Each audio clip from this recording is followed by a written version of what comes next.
월요일 아침에 목사님께서 그 교회 집사님 한 분에게 전화 신방을 했습니다. 집사님 평안하시죠? 이렇게 질문을 했더니 목사님 저 어젯밤에 한숨도 못 잤습니다. 왜 못 자셨어요? 조금은 불평어린 그런 뉘앙스로 목사님 때문에 못 잤습니다. 아니 왜 저 때문에 못 주무셨습니까? 했더니 주일날 설교를 듣는데 너무 고운히 잠을 자가지고 그날 저녁에 잠을 못 잤다는 거예요. 이런 분이 우리 교회는 없었으면 좋겠습니다. 제가 잠을 재우는 목사가 안 되면 안 될 수 있도록 기대해 주시기 바랍니다. 오늘은 아기 예수님의 탄생과 동방박사, 우리가 크리스마스만 되면 늘 자주 등장하는 그런 이야기 아닙니까? 제가 어릴 적에는 교회에서 꼭 우리 그 유년부 아이들이 선극을 했는데 꼭 등장하는 테마가 바로 이 동방박사 이야기였습니다. 그 이야기가 오늘 나오고 있습니다. 2장 1절의 말씀은 이렇게 시작합니다. 헤롯 왕 때 예수께서 유대 베들레헴에서 나시매. 유대 베들레헴, 베들레헴 앞에 유대라는 말을 쓰고 있거든요. 여러분 우리나라에도 같은 지명이 있지 않습니까? 전라도에 있는 어느 지역. 근데 그런 이름이 또 다른 지역에도 있고 하면 앞에 이제 그 지역명을 붙여야지 어디인지 알잖아요. 경기도 광주가 있고 또 전라도 광주가 있듯이 베들레헴도 이 스불론 땅, 그 이스라엘 북쪽 지역에 또 베들레헴이라는 곳이 있었습니다. 그것과 구분하기 위해서 이 유대 땅, 유대 광야에 있었던 베들레헴을 지칭하고 있는 것이죠. 그 베들레헴을 표기하고 있습니다. 여러분 아시는 분들도 있겠지만 베들레헴은 떡집이라는 그런 의미가 있습니다. 우리나라로 말하면 방앗간, 떡집 그런 뜻이 있습니다. 왜 마태는 예수님의 탄생에 대한 이야기를 하면서 먼저 태어난 장소에 대한 언급을 하고 있을까요? 여러분 우리가 살아가면서 태어날 때 내가 선택할 수 없는 것들이 있죠. 여러분 부모님을 내가 선택할 수 없습니다. 그렇죠? 그리고 내가 가진 성별, 내가 남자인지 여자인지 그걸 선택할 수 없습니다. 남자로 난 것을 후회하시는 분들도 있을 것이고 여자로 태어나신 것들을 후회하시는 분들도 있을 텐데 그것은 내 의지로 내가 선택할 수 있는 것이 아니죠. 그리고 또 하나 내가 태어나는 그 고향을 내가 선택할 수 없습니다. 그렇죠? 하지만 하나님의 아들 예수는 다를 것입니다. 그분이 육신의 몸을 입고 이 땅에 오실 때 어디에서 태어나느냐를 선택하실 수 있는 분이시죠. 그것은 그분의 절대 주권이라고 우리가 생각할 수 있습니다. 그러기에 그 예수께서 메시아 대신 예수께서 어디에 태어나셨느냐 하는 것은 그 자체로 중요한 하나의 메시지를 담고 있다라고 우리가 생각해 볼 수 있습니다. 어쩌다 보니 거기에 태어난 것이 아니고 하나님께서 어떤 메시지를 갖고 예수님을 그쪽으로 그 지역으로 보내주셨다라는 것을 생각해 볼 수 있다는 것이죠. 그 하나님의 깊은 섭리와 뜻에 의해서 예수님께서 태어나신 곳이 오늘 바로 베들레헴이었습니다. 여러분 베들레헴은 예루살렘에서 굉장히 가까운 곳입니다. 한 10km 정도 남쪽으로 있는 지역이거든요. 지금은 이제 팔레스타인 지역으로 포함되어 있기 때문에 들어가는 것이 굉장히 까다롭습니다만은 어쨌든 예루살렘 수도에서 남쪽으로 10km밖에 떨어지지 않은 그런 곳에 있는 동네입니다. 예수님은 수많은 정치 지도자들, 종교 지도자들이 있었던 그 수도 예루살렘에서 태어나지 않고 그 예루살렘의 변방인 주변 도시였던 이 베들레헴에서 태어났다라는 것입니다. 성경학자들이 연구를 했습니다. 그 당시에 베들레헴의 인구가 얼마 정도 될까? 여러 가지 이제 사료들을 이제 수집해서 연구해 봤더니 한 200명에서 400명 정도밖에 안 되는 그런 작은 시골 동네였습니다. 근데 메시아가 베들레헴에서 나실 것은 이미 여러분 구약 성경에 예언된 사실입니다. 그래서 동방의 박사들이 예루살렘에 와서 헤롯 왕에게 유대인의 왕으로 나신 이가 어디 있습니까? 물어봤을 때 그가 서기관들과 대제사장을 불러서 어디에 성경 어디에 예언되어 있는지를 물었을 때 바로 이 미가서 5장 2절의 말씀을 근거로 해서 메시아가 유대 땅 베들레헴에서 날 것이라는 이야기를 하게 되는 것이죠. 여러분, 유명한 영웅이나 아니면 지도자들의 생가를 보존하는 일들이 종종 있습니다. 그렇죠? 근데 대부분 보면 그가 영웅이 되거나 어떤 한 나라의 지도자가 된 이후에 그가 태어난 그 생가를 보존하거나 그렇지, 태어나자마자 이 사람이 대통령이 될 줄 알고 영웅이 될 줄 알고 보존하는 그런 사람들은 없죠. 그러나 예수님의 경우는 달랐습니다. 이미 태어나시기 전에 구약의 예언서를 통해서 예수께서 태어나실 그런 내용들을 이미 예언하고 계셨습니다. 근데 오늘 본문에 인용된 이 구약의 내용을 보면 원래 구약의 내용과 조금 달라요. 오늘 본문의 말씀은 이렇게 되어 있습니다. 또 유대 땅 베들레헴아, 너는 유대 고을 중에서 가장 작지 아니하도다. 크다는 말입니까? 작다는 말입니까? 크다는 거죠. 그런데 원래 미가서 5장 2절에 보면요, 어떻게 되어 있느냐면 베들레헴 에브라다야, 너는 유다 족속 중에 작을지라도, 이렇게 되어 있습니다. 크다는 말인가요? 작다는 말인가요? 작다는 말이죠. 그러면 마태가 구약을 인용하면서 잘못 본 건가요? 그렇지 않습니다. 의도를 갖고 이렇게 적고 있는데요. 오늘 이 마태복음에 나오는 이 본문, 이 헬라어 원어를 가만히 살펴보면요, 이 베들레헴을 의인화해서, 그러니까 사람처럼 의인화해가지고 말하고 있습니다. 그래서 이 헬라어 원문을 번역을 하면 이렇게 번역할 수 있습니다. 유대의 지도자들 중에 결코 작지 않다. 베들레헴을 마치 사람처럼 지칭하면서 유대의 지도자들 중에 결코 작지 않다라고 하는 것이죠.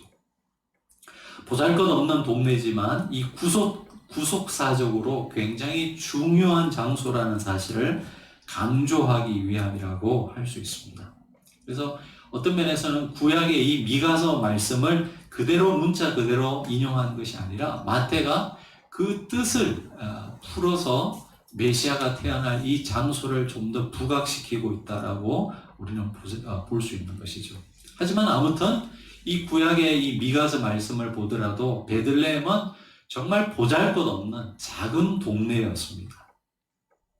이런 동네에서 예수님께서 나셨다는 것은 그 자체로 아주 분명한 메시지를 담고 있다는 것이죠.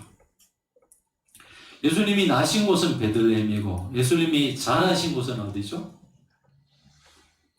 나사렛. 그래서 예수라는 이름도 당시에 굉장히 많은 사람들이 있었어요. 근데 다른 예수와 구분하기 위해서 꼭 우리가 믿는 그 예수님을 지칭할 때 나사렛 예수라고 말하지 않습니까? 나사렛 동네의 예수입니다. 근데 나사렛이라는 지역은요, 구약에 아예 나오지조차도 않는 그런 작은 동네였습니다. 무엇을 말하겠습니까? 예수님께서 나신 곳이 베들레헴이요, 자라신 곳이 이 나사렛인데 정말 보잘것없는 작은 시골 동네였다는 것이죠.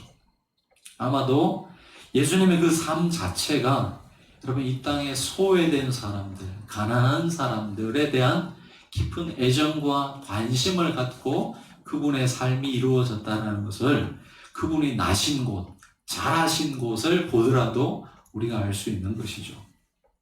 그리고 우리를 향해서 성경은 끊임없이 이 소외된 자들의 눈으로 세상을 보라고 말씀하신다라고 생각할 수 있습니다. 제가 특별히 요즘 더 이런 것들을 많이 느끼게 되는데요. 우리 한국교회가 이 낮은 자들, 가난한 자들, 소외된 자들에 대한 시선을 너무 잃어버린 것 같다라는 생각을 참 많이 하게 됩니다. 그래서 전에 한번 말씀을 드렸는데 하남에서 목회하시는 어느 목사님을 한번 만날 수 있는 기회가 있었는데 이야기를 나눈다가 굉장히 안타까운 소식을 들었습니다. 이제 막 새로운 아파트 단지가 조성되어 있는 그런 이제 단지에서 목회하시는 분인데, 거기에도 이제 임대주택들이 있지 않겠습니까? 근데 그 지역에 있는 교회들이 임대주택에는 아예 교회 광고를 안 한다 그러더라고요. 여러분, 이렇게 아파트 같은 데 보면 거울에 무슨 교회, 우리도 여기 옆에 있는 현대 아파트에 우리 광야의 교회 이제 광고판을 넣었거든요. 근데 이 임대 아파트에는요, 교회들이 아예 그런 광고조차 안 한다 그러더라고요. 참, 한국교회 현실이 안타깝다라는 생각을 해보게 됩니다. 근데 원래 여러분, 이 복음이 처음 우리나라에 들어왔을 때 이 한국교회에서는요, 그 가난한 자들, 소외된 자들, 신분적으로 낮은 천민들에 대한 관심을 굉장히 많이 가졌었습니다. 신분에 상관없이, 재물의 부유함, 소유에 상관없이 교회에 오는 모든 사람들을 환대하고 그들을 하나님의 사랑으로 섬겼던 그런 한국교회의 모습을 우리가 잃어가고 있는 그런 안타까운 현실을 보게 됩니다. 더더욱 이 기독교가 이 사회에서 주류가 되면서 이제는 교회에 올지라도 조금 부유한 사람들, 이런 사람들에 대한, 그리고 사회적으로 저명한 사람들, 이런 사람들에 대한 관심을 더 가지는 우리 교회의 모습을 보게 됩니다. 그러나 하나님은 오늘도 이 세상에 여러분 가장 낮은 자리에 오늘도 임하고 계신다는 사실, 우리가 꼭 기억할 수 있었으면 좋겠습니다. 그 낮은 곳을 여러분 찾아가시면 우리가 더 주님을 깊이 만날 수 있을 것입니다. 물론 그 일은 말처럼 그렇게 쉬운 일도 아니고요, 우리가 낭만적으로 생각할 일은 아닙니다. 그러나 교회가 반드시 잊지 말고 힘써야 하는 사역일 것입니다. 그리고 그분이 임재하는 곳은 여러분 아무리 초라한 곳이라도 생명의 땅으로 변화되게 됩니다. 여러분, 언급드린 베들레헴, 그리고 나사렛, 여러분 지금 가보시면은 너무나 화려해요. 그리고 전 세계에 있는 그리스도의 사람들, 하나님의 사람들은 평생 꼭 한 번은 가보고 싶어 하는 곳이 바로 베들레헴이요, 예수님이 자라셨던 나사렛이 되었습니다. 그래서 1년 내내 사람들이 끊이지 않는 곳이 되었습니다. 여러분, 처음 예수님이 탄생하실 때는 보잘것없는 동네였지만 그분으로 인하여서 그 땅이 새로운 땅이 되었다라는 것을 우리가 알 수 있는 것이죠. 여러분, 하나님이 임하신 사람도 마찬가지입니다. 보잘것없는 인생이라 할지라도 그 인생 가운데 예수님께서 임하시면요, 그 사람의 인생은 새로워집니다. 여러분, 예수님의 어머니 마리아를 생각해 보시기 바랍니다. 마리아가 예수님을 잉태하고 낳았을 때 10대 초중반이라고 그랬잖아요. 누가 알아봐 줬겠습니까? 그러나 인류 역사 속에서 그분을 여러분 우리는 성녀라 그렇게 지칭합니다. 얼마나 영광스러운 그런 자리이겠습니까? 여러분, 그 강영우 박사라는 분 혹시 아시는 분이 있으실지 모르겠습니다. 이분은 1944년 양평에서 태어났습니다. 해방 전해 양평에서 태어나셨는데 중학교 시절 친구들이랑 놀다가 축구공에 눈을 맞았습니다. 그리고 그때 실명을 하게 됩니다. 그 충격으로 여러분 그 어머니가 뇌졸중에 걸리고 돌아가시게 됩니다. 그러자 누나가 이 평화시장의 봉제공으로 일하면서 남은 밑에 세 동생을 먹여 살린 거예요. 근데 2년 후에 그 누나마저도 세상을 떠나게 됩니다. 이 강영우 박사가 이제 장남이 되고 밑에 두 동생이 남은 고아가 돼버린 거예요. 근데 이 아이가 뭘 어떻게 하겠습니까? 이 세 남매가 다 뿔뿔이 흩어집니다. 고아원에 가기도 하고 그렇게 됩니다. 그러다가 겨우겨우 어떻게 3남매가 다시 모여 살게 되었는데요. 그분의 고백을 빌리자면 이렇습니다. 그때 가장 소원이 뭐냐? 배불리 먹어봤으면 좋겠다. 한번 밥이라도 실컷 먹어봤으면 좋겠다. 이런 형편에 있었다는 것입니다. 그리고 뭐 살아가지고 잘 되고 부자가 되고 이런 목표가 아니고요. 그냥 살 수만 있다면 좋겠다. 그게 인생의 목표였다라는 것입니다. 중도 실명이었기 때문에 여러분 얼마나 그 좌절감이 컸겠습니까? 점자책을 읽을 수도 없었답니다. 처음에. 그것도 쉽지 않았겠죠. 그리고 지금부터 약 50년 전이었으니까 이 장애우에 대한 여러분 얼마나 사회적 편견이 심했겠습니까? 이분이 이제 나부중에 자라가지고 공부를 잘했나 봐요. 그래서 연세대에 지원을 합니다. 원서를 들고 갔는데요. 아니 원서를 받아주지도 않았답니다. 장애우에 대한 편견이 그만큼 심했던 그런 시기였죠. 절망을 하고 돌아오는데 예전에 이제 자기 부모님이 이북에서 오신 그 목사님들을 참 많이 섬기셨답니다. 그때 자기 집을 거쳐간 한 목사님이 생각나서 그 목사님을 찾아가서 이런 사정을 말씀을 드렸더니 그분이 그 원서를 가지고 연세대에 다시 가신 거예요. 그리고 그 학장 뭐 이렇게 또 부탁을 해서 겨우 연세대에 입학을 하게 됩니다.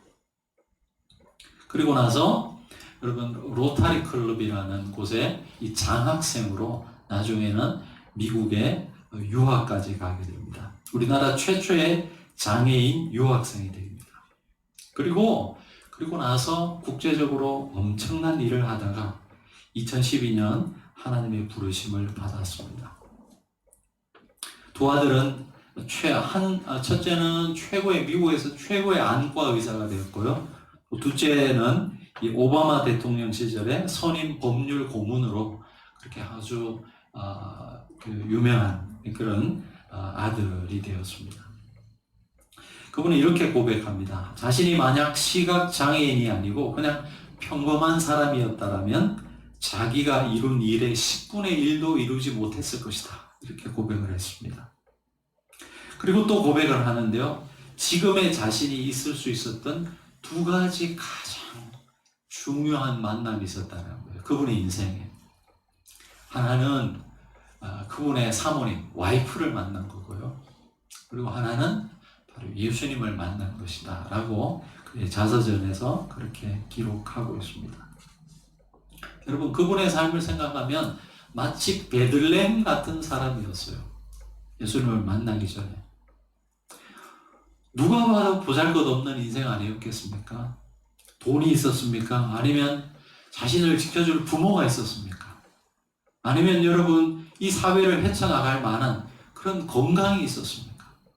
누가 봐도 초라한 이 사람의 미래는 캄캄하고 소망이 없다라고 생각할 수밖에 없는 그런 인생이었죠. 근데 이분이 예수님을 만났어요. 그리고 그의 삶이 오히려 사지 멀쩡한 육체적으로 건강한 사람이 할 수 있는 일보다 훨씬 많은 일을 했습니다. 여러분 예수님이 임하신 사람은 이런 인생으로 쓰임받을 수 있다는 것이죠. 하나님이 천국에 계신 것이 아니고요. 하나님이 계신 곳이 천국이에요. 여러분의 인생에 그 예수님이 함께 계신가요? 혹시 내 자신의 삶이 베들레헴이라고 생각하시는 그런 분들, 나는 우리 가정이 변변치도 못하고 돈이 많지도 않고 그렇게 생각하시는 분들이 있습니까? 그것을 걱정하거나 불평하지 마시고 여러분 안에 정말 예수님이 계신지를 한번 물어보셨으면 좋겠습니다. 아멘. 만왕의 왕께서 이 세상에 오셨지만 그를 알아본 사람들은 소수의 사람들 뿐이었습니다. 오늘 본문에는 멀리 동방에서 온 박사들이 나옵니다. 유대인들 입장에서 보면 이방인들이죠. 하나님을 알지 못하는 이방인들이죠. 그 이방인들 중에 몇몇이 메시아의 오심을 알고 그를 경배하기 위해서 오게 됩니다.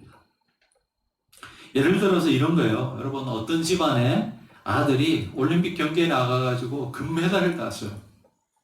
근데 그 식구들은 아무도 관심이 없어가지고 이 사람이 자기 아들이 금메달을 땄는지 어떤지도 모르는 거예요. 근데 갑자기 외부에서 수많은 취재진들이 그 집에 들이닥친 거예요. 그러자 자기 아들이 금메달 딴 사실을 알게 된 것이죠. 마치 이런 모습들이 유대 베들레헴에 있었다는 것입니다. 그래서 요한은 이렇게 말하고 있습니다. 그가 세상에 오셨으나 세상이 그를 알지 못하였고, 아니 그가 자기 땅에 오매 자기 백성이 영접하지 아니하였다. 이렇게 말씀하고 있습니다. 그런데 메시아의 탄생을 알고 그를 찾아왔던 사람들이 있었는데 그들 중에 한 사람이 바로 이 동방의 박사들이었습니다. 이들이 누구일까? 성경학자들이 많은 그런 조사를 해봤는데요. 정확하게 알 수는 없어요. 그러나 페르시아나 아니면 바벨론 아니면 고대 이 메데인이라는 나라, 메데라는 나라가 나오는데 그곳에 있었던 점성술사들이었다라고 그렇게 보고 있습니다. 이 사람들은 이 사제 계급에 속했는데요. 이 만물을 볼 때 만물이 하나로 다 연결되어 있는 유기체와 같다라는 생각을 갖고 하늘에서 어떤 이상한 징조가 있다면 그것이 이 땅과 연결되어 있기 때문에 그런 일들이 일어날 것이다 라고 생각했던 사람들입니다. 그들이 어느 날 하늘을 보다가 이상한 별의 징조를 느끼게 된 것이죠. 이 별이 무엇일까? 어떤 별이었을까? 또 이것에 대한 고민들도 사람들이 참 많이 했습니다. 그래서 17세기 이 천문학자 중에 여러분 이 물리학에서는 굉장히 천체 물리학에서는 굉장히 중요한 케플러라는 사람이 있습니다. 아마 제가 알기로는 이 가톨릭 사제였거든요. 이분이 과학자였습니다. 그래서 이분이 한 4가지 학설을 제시하고 있는데요. 첫 번째는 태양계 내에 있는 토성과 목성이 만난 현상이다. 이게 BC 7년에 있었답니다. 아니면은 BC 12년에서 11년 사이에 있었던 이 베들레헴 상공을 지나갔던 헨리 해성이다 라고 볼 수도 있고요. 세 번째는 특정 기간에 일시적으로 폭발하여 나타난 초신성이었다.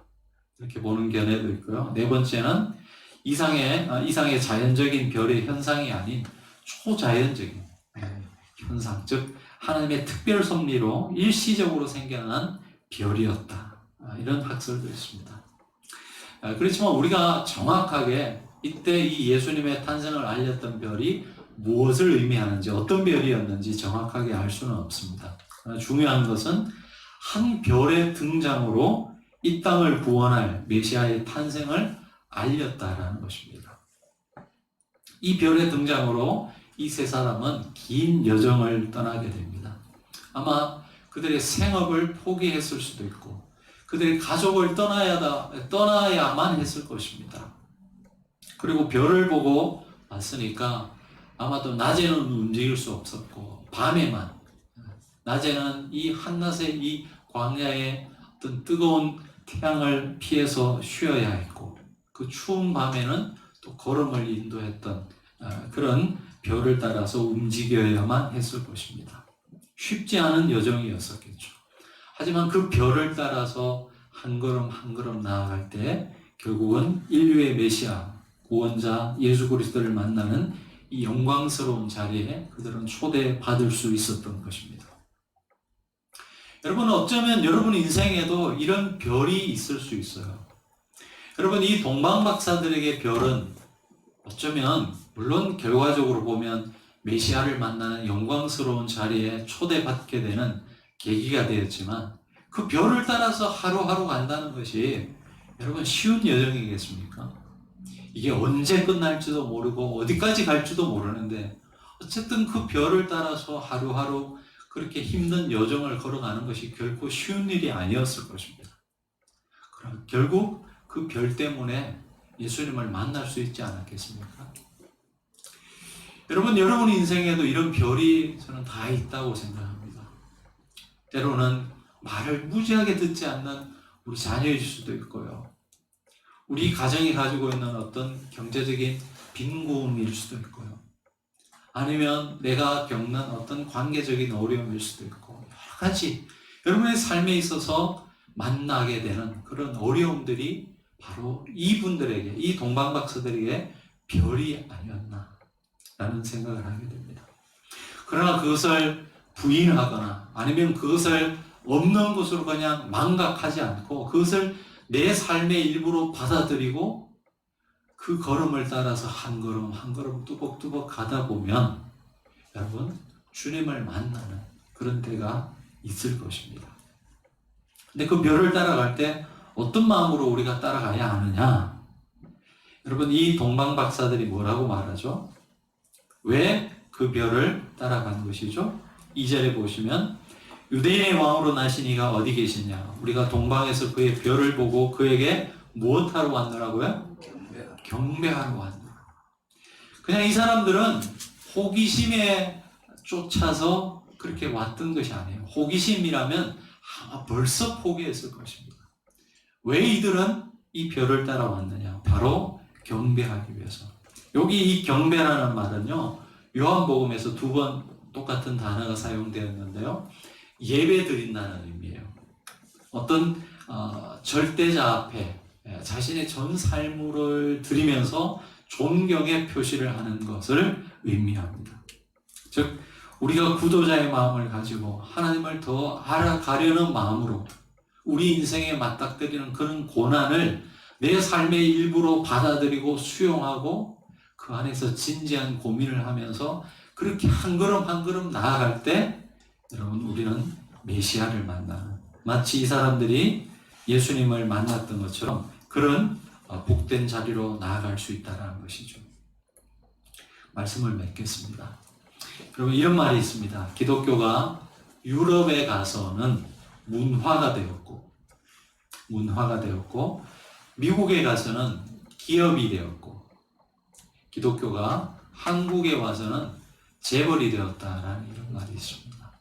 무슨 말이죠?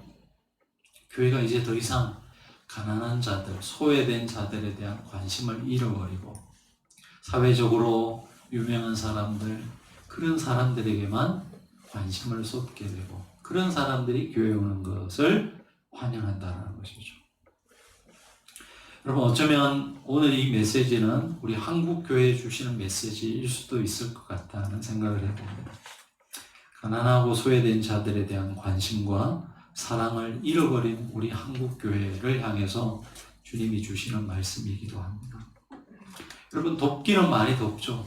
한국 교회가 구제도 많이 합니다. 근데 그 구제가 선한 동기가 아닐 때가 많아요. 내가 이게 도와줄 테니까 우리 교회에 나오십시오. 이런 기브 앤 테이크로 그렇게 선을 베푸는 경우들이 너무나 많이 있는 것 같습니다. 여러분, 우리의 주님 예수님께서 다른 곳이 아니고 바로 이 베들레헴에서 태어나셨다는 것 우리가 꼭 기억합시다. 우리 권사님 기도해 주셨는데 우리 교회가 이제 이전을 하더라도 장소만 옮기는 것이 아니라 이런 과정을 통해서 우리 온 성도들의 마음, 신앙이 새로워지는 계기가 되었으면 좋겠습니다. 우리가 어디에 지금까지 관심을 가져왔는지, 여러분의 개인의 삶에, 우리 교회적으로 어떤 일에 우리가 관심을 가지고 왔는지 돌아보면서 오늘 주시는 이 말씀을 기억하며 앞으로 우리의 신앙생활을 영위해 가면 됐다는 생각을 해봅니다. 그리고 또한 여러분 삶에 있는 별이 있습니다. 그 별을 외면하거나 없는 것으로 치부하거나 그러지 마시고 그것이 어렵고 힘들더라도 여러분의 삶으로 수용하시고 그것을 쫓아서 한 걸음 한 걸음 가시다 보면 그 여정의 끝자락에 예수님께서 저와 여러분을 기다리고 계실 것입니다. 그 주님을 만나는 놀라운 역사가 우리 모든 광야의 교회 성도들에게 함께하기를 바랍니다. 기도하시겠습니다. 하나님 감사합니다. 아기 예수님이 이 땅에 오실 때 화려한 예루살렘 성전의 왕궁에 오신 것이 아니고 초라한 베들레헴의 그 떡집에 오셨다는 것이 우리에게 참으로 복음으로 들립니다. 떡집, 하루하루를 살아야 해서 치열한 삶의 경쟁이 있고 고뇌가 있고 아픔이 있는 그곳, 아무도 가려고 하지 않고 너무나 평범한 일상의 반복 속에서 지겨울 수도 있는 그곳, 바로 그곳에 주님은 오셨습니다. 사랑하는 주님, 광야의 교회 성도들 한 분 한 분 때때로 그 베들레헴과 같은 척박한 땅을 살아가야 할 때도 있습니다. 이런 저희들에게 찾아와 주시고 우리를 붙들어 주시는 주님인 것을 저희들이 고백합니다. 이번 한 주도 하나님 우리 주님의 그 손을 붙들고 우리에게 주어진 이 삶의 여정들을 기쁨으로 또 감사함으로 걸어갈 수 있게 도와주시옵소서. 예수님 이름으로 기도합니다. 아멘.